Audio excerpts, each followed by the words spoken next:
देखिए, भारत सरकार द्वारा अधिवक्ता अधिनियम 1961 में एक अधिवक्ता संशोधन बिल 2025 का मसौदा जनता के सामने पेश किया है।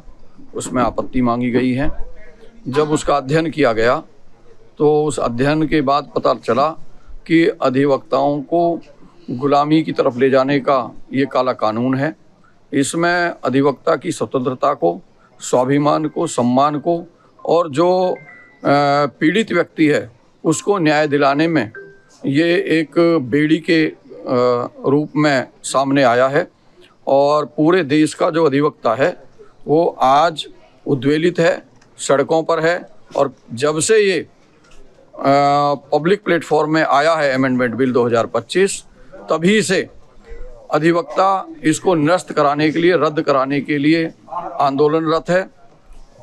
इसमें न्याय दिलाने के प्रति जिस तरीके से सजग होकर, निस्वार्थ भाव से, निर्भीक होकर अधिवक्ता न्याय की दिलाने की पैरवी करता है, उसके पैरों में, उसकी वाणी में बेड़ी डालने का ये काला कानून काम करने वाला है।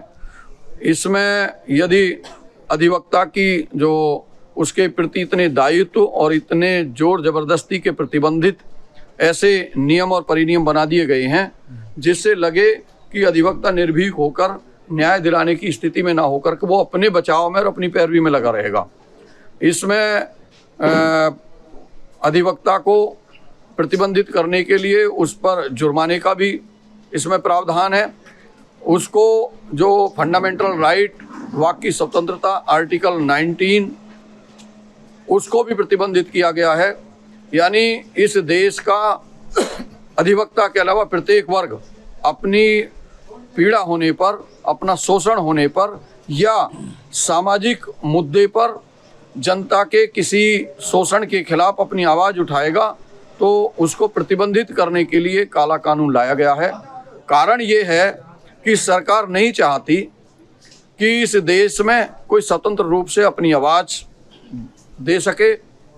भारत में इतिहास इस बात का गवाह है कि जब जब इस देश की चाहे स्वतंत्रता का मामला रहा हो, भारत की आज़ादी की लड़ाई की जो अगुवाई थी वो भारत के उस समय के तत्कालीन अधिवक्ताओं द्वारा लड़ी गई थी, उनके नेतृत्व में लड़ी गई थी, वर्तमान में भी। और यही स्थिति है कि जनता के लिए अगर जब भी कोई शासन, प्रशासन या सरकार कोई इस तरीके की पीड़ादायक व्यवस्था लेकर के आती है तो हमेशा उसको मजबूती से अधिवक्ता समाज उठाता है और उस अधिवक्ता समाज की आवाज़ को दबाने के लिए काला कानून लाया गया है।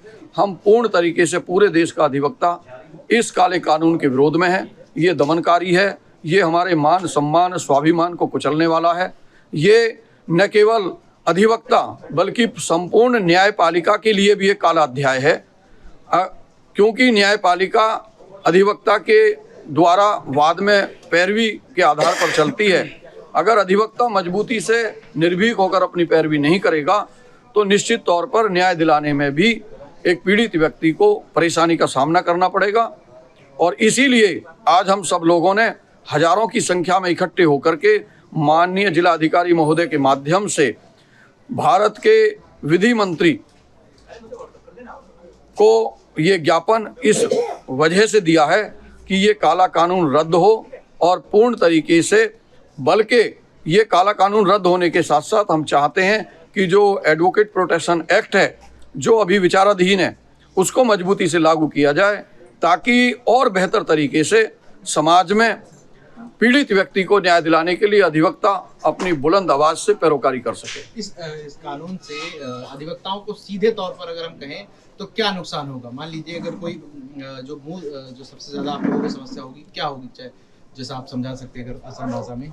सबसे बड़ी समस्या ये है कि हम निर्भीक होकर पैरवी करने में असमर्थ होंगे और इस तरीके की व्यवस्था बना दी जाएगी कि जैसे बार काउंसिल हैं, चाहे स्टेट बार काउंसिल है या सेंटर की बार काउंसिल ऑफ इंडिया है, वहाँ सरकार के नुमाइंदे होंगे। अगर कोई व्यक्ति किसी भी तरीके की शिकायत करता है तो बिना किसी जांच पड़ताल के वहाँ सरकार के नुमाइंदे बार काउंसिल में बैठकर अधिवक्ता के खिलाफ निर्णय लेंगे, जो पूरी तरह से इस बात का द्योतक है कि वो सरकार के इशारे पर कार्य करेंगे। यानी जो एक ऑटोनोमस बॉडी भारत के संविधान के माध्यम से स्टेट बार काउंसिल हो या बार काउंसिल ऑफ इंडिया का निर्माण हुआ है, वो ऑटोनोमस बॉडी का जो अस्तित्व है वो समाप्त करने के लिए काला कानून बना है। तो मान लीजिए कोई किसी भी प्रकार की अधिवक्ता से अगर किसी को आपत्ति है, वो चाहे भ्रष्टाचार हो या उस तरह से कोई भी शिकायत करता है, तो सरकार के जो नुमाइंदे होंगे उस पर नुमाइंदे होंगे तो निश्चित तौर पर अगर मान लो कोई व्यक्ति जानबूझकर भी उसके प्रति दुराभाव रखते हुए भी किसी व्यक्ति की शिकायत करता है, उसकी बिना बात सुने उसको निलंबित करने का अधिकार इस काले कानून के माध्यम से दिया गया है। अगर कोई व्यक्ति, क्योंकि वकील का काम है अपने केस में पैरवी करना, मान लीजिए किसी कोर्ट की गलती से या कोर्ट की नासमझी से या मेरिट ना होने की वजह से किसी व्यक्ति को ऐसा लगता है कि मुझे जो मेरी मर्जी के अनुसार न्याय मिलना चाहिए था, कानून से इतर जा करके वो मुझे नहीं मिला, वो अपने आप को पीड़ित मान करके शिकायत कर देगा, तो वकील बजा कोर्ट में पैरवी करने के वो अपनी पैरवी में लग जाएगा। तो सबसे बड़ा तो ये हमारे अंदर एक भय व्याप्त करने वाला कानून है, यानी हमारी निर्भीकता पर चोट है, हमारी स्वतंत्रता पर चोट है, हमारा जो फंडामेंटल राइट है, जहाँ तक अगर हम किसी बात से पीड़ित होते हैं, अधिवक्ता समाज में अगर कोई बात होती है और उससे कोई पीड़ित अधिवक्ता समाज होता है, उसके खिलाफ फंडामेंटल राइट है हमारा, हम उसके लिए आंदोलन कर सकते हैं। शांतिपूर्ण आंदोलन करना हमारा फंडामेंटल राइट है, उसको भी कुचलने का इस एडवोकेट जो संशोधन बिल है इसके माध्यम से उसको दमन करने का ये कुचक्र है। ऐसे बहुत सारे प्रोविजन हैं। ये जो बिल में अमेंडमेंट हुआ है 2025, इसमें वकीलों के साथ इतनी जाति करी है सरकार ने कि वकीलों को बिल्कुल गुलाम बना दिया है। ये हम कोई जॉब थोड़ी करते हैं किसी की, ये तो सर्विस है, सेवाएं हैं। हमारी सेवाओं पे के बाद भी हम पे इतना प्रतिबंध, जबकि एडवोकेट समाज में हर समय हर तबके के लोगों के साथ खड़े रहता है। कंपनसेशन आपने ये नहीं करा, ये आप अगर आप केस हार गई तो आपको पैसे वापिस, कंपनसेशन डाला जाएगा। वकीलों को ही मुलजिम।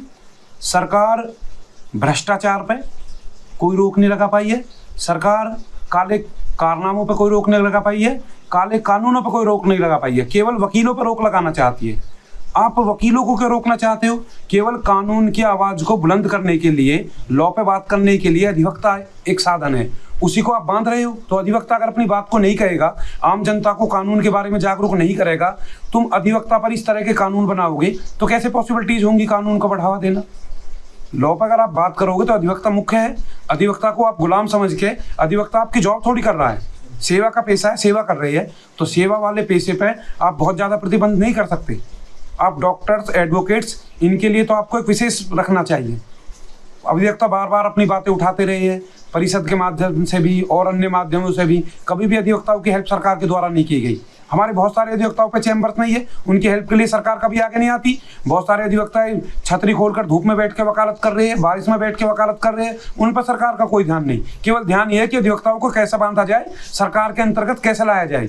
सरकार से मेरी एक ही दरख्वास्त है कि सबसे पहले सरकार अधिवक्ताओं के लिए सुविधा दे, कानून को बढ़ाने के लिए उनको सुविधाएं दे। इस तरह के कानून लाकर अधिवक्ताओं को आक्रोशित ना करे, अधिवक्ताओं को गुलाम ना बनाए, और अधिवक्ता जो अपना कार्य कर रहे हैं वो बहुत अच्छे तरीके से कर रहे हैं, कानून को बढ़ावा दे रहे हैं, लॉ के अनुसार कार्य कर रही है। तो सरकार इस तरह के काले कानून लाकर अधिवक्ताओं में आक्रोश की स्थिति ना लाए, पूरे देश में शांति बनाए रखने का काम और जनता को समझाने का काम, जो कानून आते हैं उनका प्रसार करने का काम अधिवक्ताओं का ही है। अधिवक्ताओं पर इस तरह के कार्य जो किए जा रहे हैं सरकार की बिल्कुल गलत नीतियां है, और सरकार अधिवक्ताओं को गुलाम बनाना चाहती है। अमर उजाला जीवांजलि के सारथी की मदद लें और महाकुंभ में स्नान जरूर करें।